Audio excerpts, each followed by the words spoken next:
Judd Winnick, G. Willow Wilson, Joshua Williamson, Mark Buckingham, and Daniel Warren Johnson continue the Man of Steel's adventures with another 5 tales that explore Superman's effect on those around him, as well as the world's effect on the hero.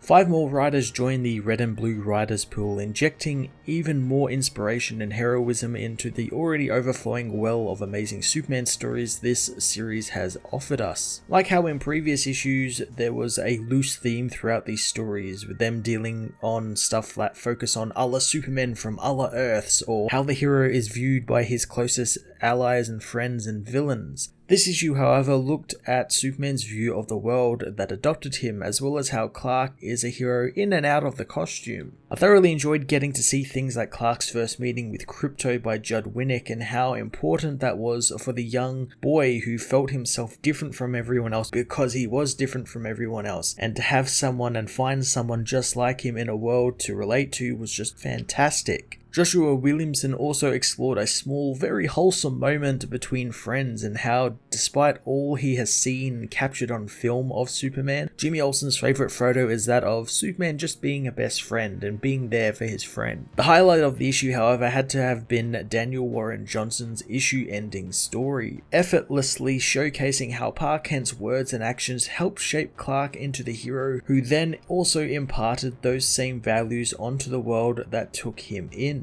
It was such a wonderful and beautiful thing to watch unfold, and I'm not afraid to admit that I got a little teary-eyed during it. It was just pure, unadulterated peak Superman. Ibrahim Mustafa, Valentine Delandro, Chris Sprouse, Mark Buckingham, and Daniel Warren Johnson deliver a wonderful selection of art styles for the issue, again using the book's signature blue and red color scheme to great effect in some really creative ways as well, like Chris Sprouse painting his backgrounds all in this great red when all the villains were on the page, where Superman is colored more traditionally to make him stand out a little bit more, or how Mark Buckingham had this great tapestry-like border around all of his pages that kind of gave this historic, almost regal look to the page, which is detailing Kal-El's journey to Earth. Superman Red and Blue issue 5 was another utterly perfect exploration of Superman as a character, perfectly encapsulating the aspects of the hero I find so appealing in some brilliant looking artwork and unmatched writing skill. I'm going to give this issue a 10 out of 10.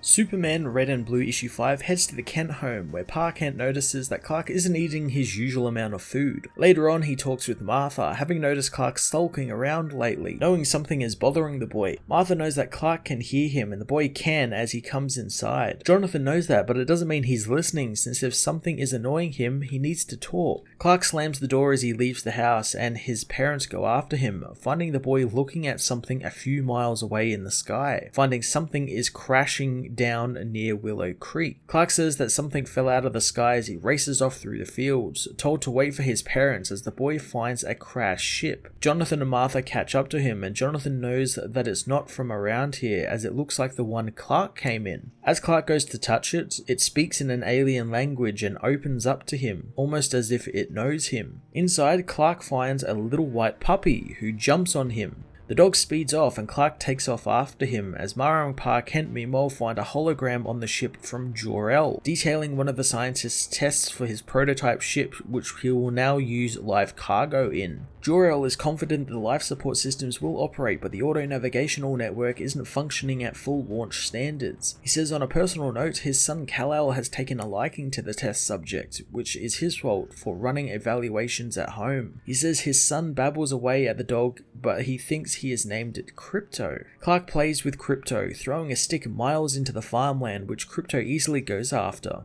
Jonathan says that he doesn't mind Clark playing with the dog, but he knows he doesn't need to throw it that far away, wanting his son to be smart. Clark knows, going after the dog, as Martha says that she hasn't seen Clark this happy in a long time. and Jonathan thinks it's just because of the dog, but Martha knows it's more than that, since every kid, no matter how many friends they have or how much family they have, or how much they feel loved, they can also feel alone. But the difference with Clark is he's right, since he's different from them and from everyone he knows. But Crypto knows what it feels like to be just like him and do the things Clark can do, and be who Clark is, and there is no one else in the world like Clark until now, so Clark isn't alone anymore, and besides, every kid needs a dog.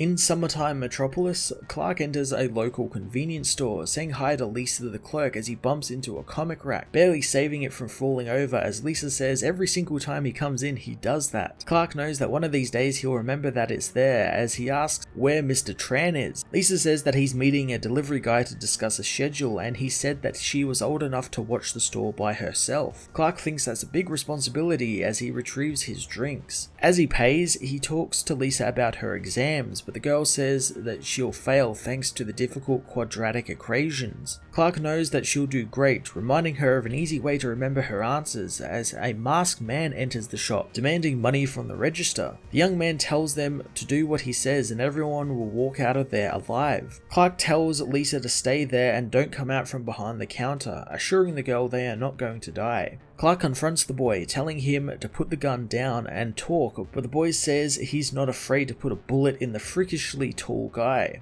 Clark isn't so sure, knowing that this is the first time he's decided to knock over a convenience store. Clark goes to the door, locking it, saying that since this is the first time the boy is doing this and he's new at it, he doesn't want them to be interrupted, not wanting Miss Kaslovsky to come downstairs and have a heart attack. He asks the boy what he intends to accomplish there, but the boy wants to know what he means, just wanting the cash register emptied and that's all. Clark knows that they will get to that, complimenting his firearm, but the boy says it's the last thing the man will see if he keeps talking, telling Clark what type of gun it is, although he isn't so sure about it. Clark knows if the boy knew anything about handguns, he would know that there is a bullet lodged in the barrel, and if he fires, he'll lose a bunch of fingers. The boy wants to know how he knows that, wondering if he's got X-ray vision, but Clark waves the question away, again asking for the gun, so that no one gets hurt since he still has time to walk away from this, and whatever he thinks he's going to get is not worth what he's about to pay. The boy thought this would be easier since it's just money, and he never thought about having to actually take it from a person or a kid. He wonders if the police will come for him, but Clark says they won't if he just gives up the gun and says he will never set foot in the store again, since that's a promise, and if he breaks that promise, Clark will know. After a moment, the boy gives him the gun, promising that they will never see him again. As the boy leaves, Clark says that while it's not obvious to him now, the boy will feel a lot better earning a living than pulling off a robbery. As he leaves, Lisa rushes to see Clark, finding what he did amazing. She wonders if what he said about the gun jamming was real, but Clark says he only got lucky since if he was a different kind of kid, it could have gone another way. Lisa doesn't know how to thank him, wanting to give him his things he was buying on the house, but Clark says she doesn't need to do that. He tells her not to be afraid to ask for help, be it in math class or with the store, since life is more complicated than they plan sometimes. Lisa says that she won't since studying is more than enough excitement for her after today. Clark takes his leave, crushing the gun in his hands as Lisa comes to see him outside, giving him a Superman toy from the shop, telling him that while she knows there's only one real Superman, he is her Superman. Clark finds that awfully sweet as the woman heads back into the shop and Clark gets ready to save the day elsewhere. Elsewhere in Metropolis, Lois and Jimmy finish up the story they have been working on, with Jimmy hoping he did okay since he's never been interviewed before. Lois has one more question for the man, asking him what his favorite picture of Superman is.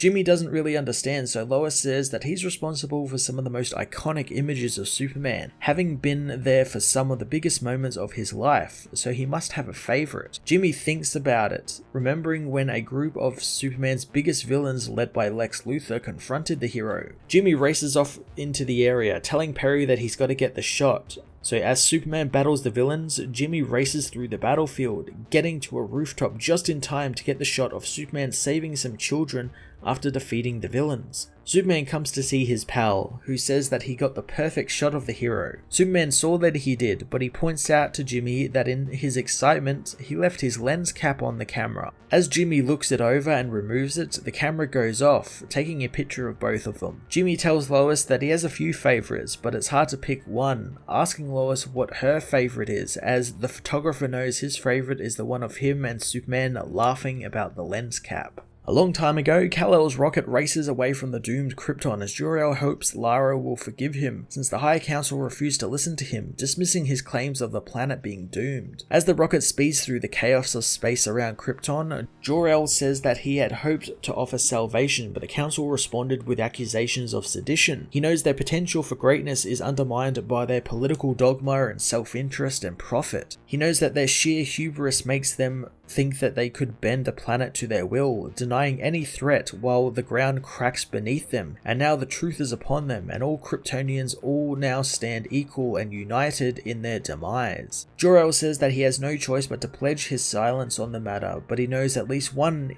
innocent among them will be spared his fate. Their son Kal-El. The boy's rocket speeds through various worlds of the universe, passing aliens who try to capture the craft, but to no avail, as Jor-El says that the craft offers some protection, but it's not sufficient enough to spare him Krypton's fate. But it should be strong enough to endure the hardships of space as he hurtles towards a world that echoes theirs. Lara knows that it's a world of savages, wondering if they will really abandon their child to a barbarous hell. Jor-El says that Kal-El will have a chance at survival there, and he'll have an advantage since he'll be stronger, faster, and invulnerable, being able to defy gravity thanks to the planet's yellow sun. Lara knows that he will be alone, but Jor-El says that he will carry their love in his heart, and that he will have them through their recordings, and knowledge of his planet's culture and heritage contained in the craft. Kal-El's rocket arrives at Earth as Jor-El says that for his son, this will be a fresh start on a new world, where he will write anew the future of Krypton under the warm glow of a different sun on a pale blue dot that will be his new home. In Smallville, Jonathan Kent meets with the local priest, who hasn't seen the Kents in a while thanks to their recent adoption, wondering how fatherhood is treating Jonathan. Jonathan sits with the father, knowing that he's been around a while, and while he thought he knew how things worked, but if there's one thing being a father has taught him early on, is that he doesn't know as much as he thought he did. He remembers finding Clark's rocket in the fields, as the father knows that this is uncharted territory for Jonathan. Jonathan says that when he looks into his son's eyes, he senses a fear in himself that he didn't know he had, asking how he could be responsible for his son's growing up when he's so lost. The man doesn't know anything about the world since he's just an old farmer in a small town, asking the priest what he has to give. The priest asks if he's familiar with the story of when Jesus was baptized, but Jonathan admits it's been a while since he opened a Bible. The priest says that there was a moment after Jesus' emergence from the water when God addressed him, telling him that he is his son who he loves and makes him proud.